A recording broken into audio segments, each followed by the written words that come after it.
Se tem um lugar onde a esquerda é vitoriosa no país, são as universidades. Dizem que foi o regime militar, lá atrás, que, querendo só ficar focado na luta armada, largou esse ambiente para a esquerda. Mas a gente sabe que isso tudo é fruto de uma estratégia de um italiano que, na verdade, ele copiou o bíblico Moisés. A gente está falando de Gramsci. E aqui a gente tem um herói. A gente tem um professor universitário de uma universidade pública brasileira, conservador, aqui na nossa mesa. Então, é para ele que eu vou passar a palavra agora, porque ele vai dar para a gente o panorama, vai falar sobre o livro dele, que, olha o título, super curioso, eu acho que vale super a pena a leitura. As universidades são os tumores da sociedade. Com vocês, professor Itamar Silveira. Obrigado a todos.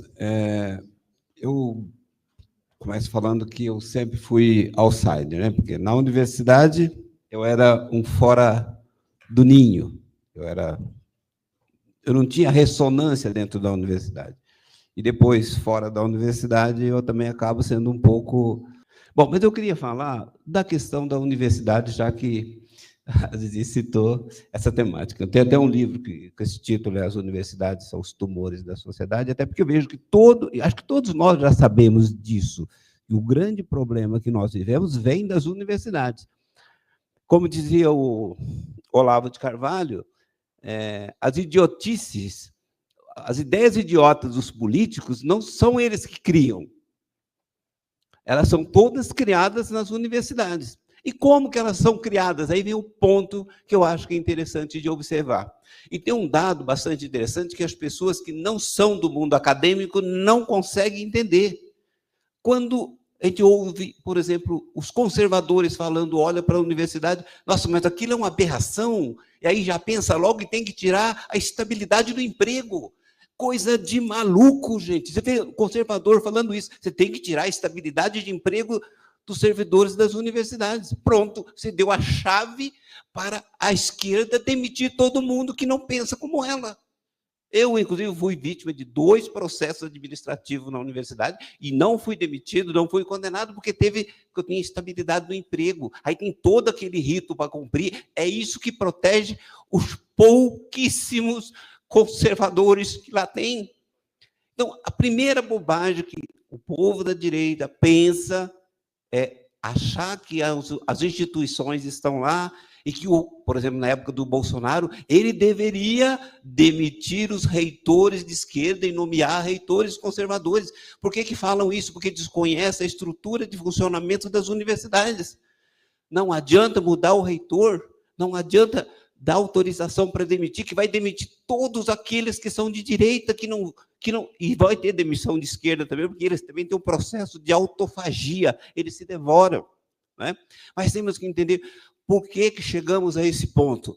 Eu gosto de chamar a atenção de que nós temos hoje médicos que detectam a doença, mas temos médicos demais, todos nós sabemos a doença, mas nós não sabemos receitar o medicamento adequado.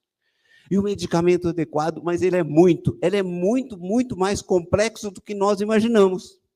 Por quê? As universidades que já está nesse ponto que está hoje, isso começou já na década de 60, eu, quando fui aluno na década de 80 do curso de História, eu só tinha professor comunista, só tinha professor de esquerda.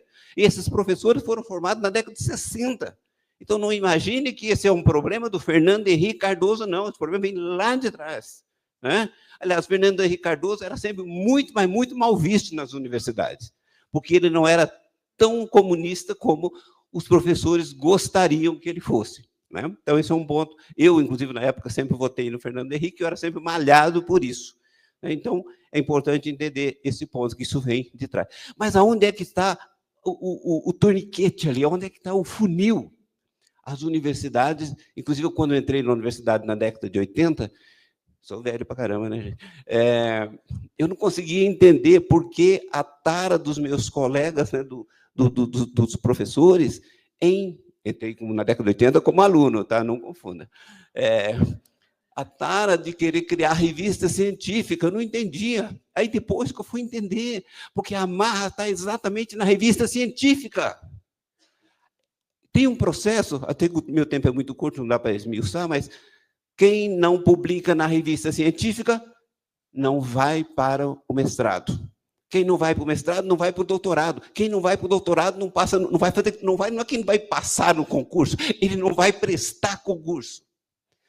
Então, tive até um episódio aqui, no começo da década passada, um grupo, eu e mais o Moacir, a Suelen Carvalho, quem mais? O Biratã Iório, e outros professores, nós falamos com o Hélio Beltrão, do Instituto Mises Brasil, falei, Hélio, precisamos criar uma revista científica, porque nós expliquei o drama, que se não publica na revista científica, você não tem nada, o gargalo está ali. Não adianta, mas o vestibular não pode ter questões de ideologia de gênero. Pode ter, não tem problema, o problema está na revista científica. E nós conseguimos, o Hélio Beltrão criou a revista Mises, tanto que ele conversou com a gente, e como vamos fazer o primeiro? Não falei, nós providenciamos os artigos, porque a primeira revista não tem nenhuma uma comissão ainda, até eu fazia parte da comissão.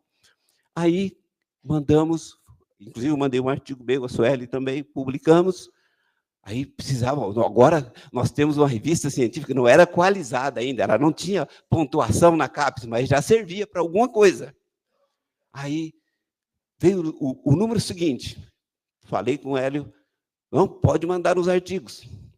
E nós tínhamos, no comando da revista Mises Brasil, um super conservador, que era o editor-chefe. Peguei um artigo lá de um colega que ia prestar concurso, que precisava daquela pontuação, mandei, e esse cidadão, editor da revista, sentou em cima desse artigo e não dava sequer resposta. Aí eu passei a cobrá-lo mais incisivamente, e ele, na maior desenvoltura, para não dizer cara de pau, respondeu que o artigo não ia ser publicado porque não tinha qualidade científica. No meu departamento, nós tínhamos 2 revistas científicas, das quais a gente nunca poderia publicar nenhum artigo lá, obviamente, né? Eu só publiquei, de 28 anos de universidade, publiquei um único artigo na minha revista, na revista do meu departamento, porque eu fiz a parceria com um cara de esquerda, aí eu fiz o artigo, ele colocou o nome, então ficou bom para os 2 lados. E é assim que se funciona. Então, veja bem, quando tínhamos uma revista científica de um instituto de direita, tinha lá um conservador, super conservador, que anda por aqui até hoje, que colocou água no nosso chope.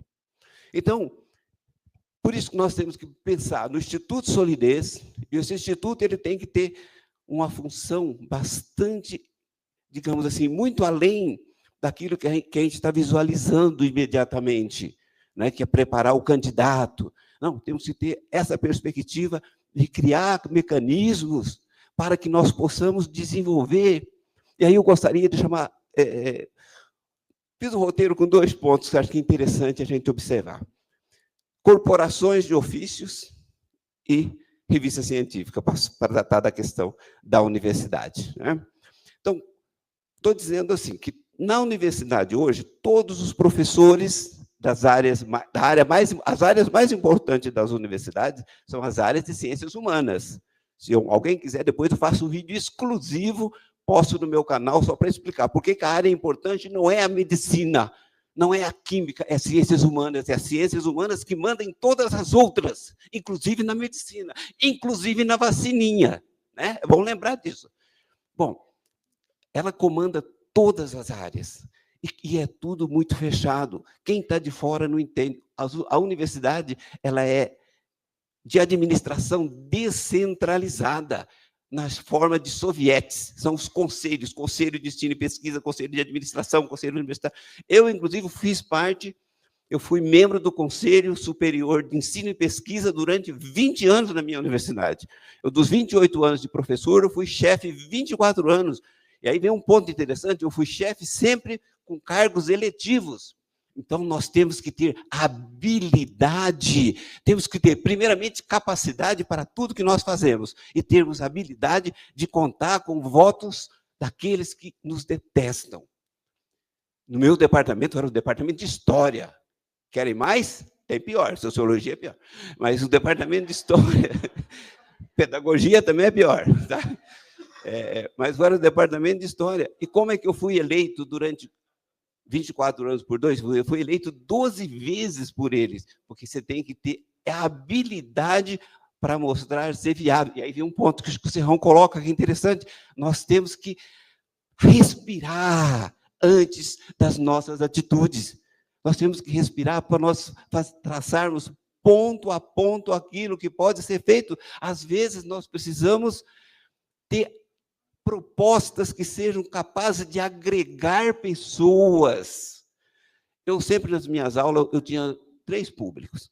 Primeiro, quando eu pisava na sala de aula, que eu era o professorzinho mais famoso da instituição, não por bons motivos, mas era mais famoso.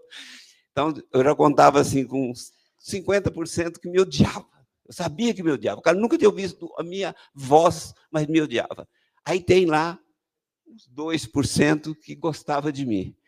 Mas tinha aquela outra 40 e poucos por cento que era indiferente. O Centrão, aquele era o meu foco. Aquele era o meu foco. Eu dava aula para aquele povo que estava no meio, né? Então, esse segmento é que a gente tem que trabalhar. É com isso que eu trabalhava. Então, e aí a gente tem que ter também, digamos assim, a gente precisa ser, né, completo. A gente não pode, tem que ter domínio da matéria que você está trabalhando, isso tanto como professor, como outra atividade qualquer. A gente tem que ter a capacidade de levar para aquelas pessoas que estão no meio, os que estão do nosso lado, e não precisa agradar, não, porque ninguém vai desistir da gente, não é? Eu concordo com ele, mas ele é chata.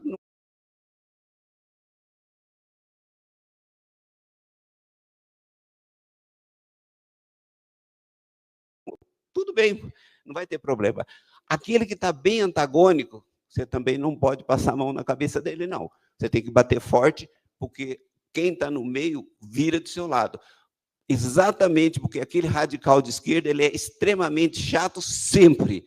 E, geralmente, no meio acadêmico, ele nem toma banho. Né? Para ficar com a indumentária completa, ele não toma banho. Né? Então, tem essas características que as pessoas têm nos meios acadêmicos. Então, o que eu posso falar bastante é exatamente do meio acadêmico, mas fora dele também não é muito diferente. Né? Então, a universidade está muita gente preocupada com a doutrinação. Ué, mas e daí? E qual é o grande problema da doutrinação? Se a gente não desmontar essa casinha, vai continuar doutrinando do mesmo jeito. E muitas vezes os conservadores, com boas ideias, eu gosto de brincar assim, que os conservadores fazem 2 coisas muito bem feitas. Cantam o hino nacional, uma maravilha, reza que é uma prioridade, só que nós somos, assim, um lutador com labirintite. Faz tudo certinho, mas na hora de andar, cai. Não é? Você observa isso. A todo momento as pessoas estão metendo os pés pelas mãos. Aí tem aqueles caras que estão certo. Tem algumas figuras até do nosso meio, que alguns estão até fora do Brasil. O cara está certo, o cara é perseguido. Mas o cara também é um idiota. Uma coisa não justifica a outra. O cara vive dando pretexto para o Xandão descer o porrete. E não é só o descer o porrete. Não sei nem mesmo que a gente não ficar com dó do cara, mas tem que ver a repercussão que isso vai ter nos meios de comunicação. Um dos nossos que faça uma bobeira, ele vai dar argumento para a Globo News a semana inteirinha. 7 dias, pelo menos, vai ficar na pauta aquilo. Então, a gente tem que ter, inclusive, essa habilidade. E aí eu volto na questão que eu estava iniciando. Né? Está tudo fechado. Como é que nós vamos fazer? Todos os professores são de esquerda. Só passa no vestibular se você fazer uma prova de esquerda. Tem que fazer isso. Né?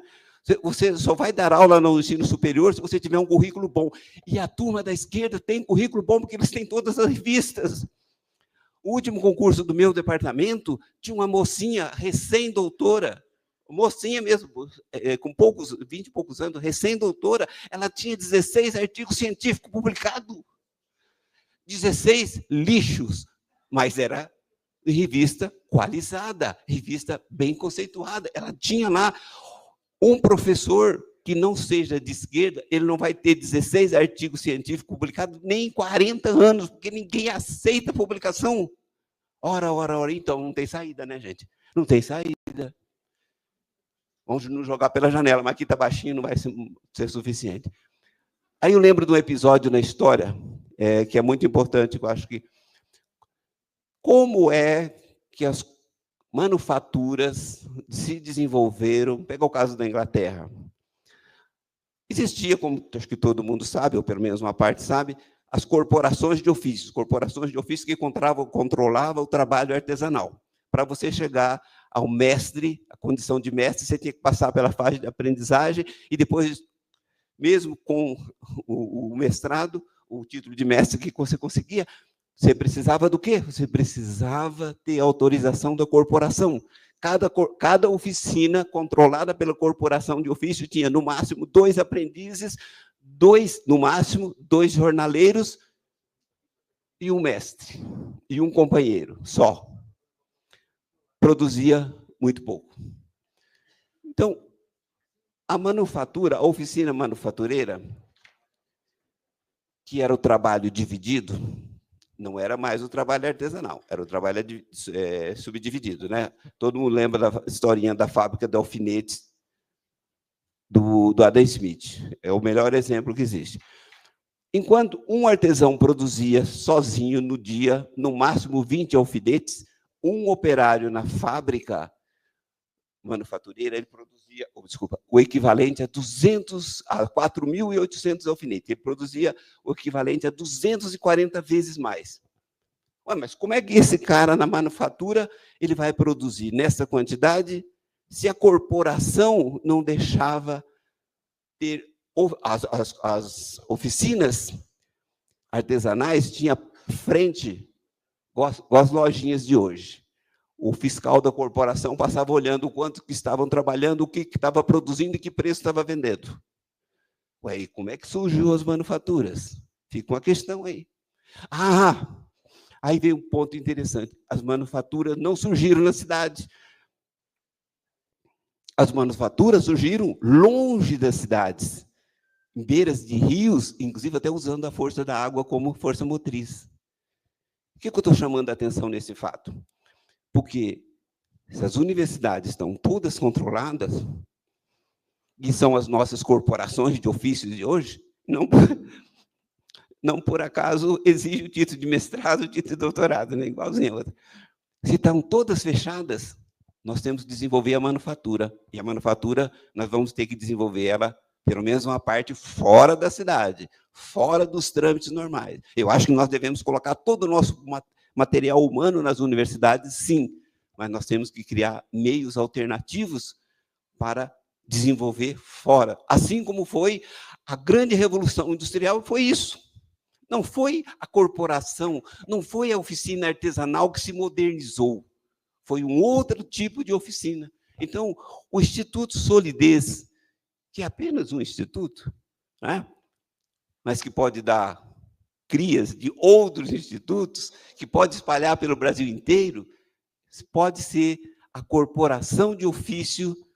Não, pode ser a oficina manufatureira que foi montada fora, né? Porque o que nós poderemos desenvolver no Instituto, jamais vamos desenvolver nas universidades, porque as universidades têm dono. E só para encerrar, acho que está estourando meu tempo,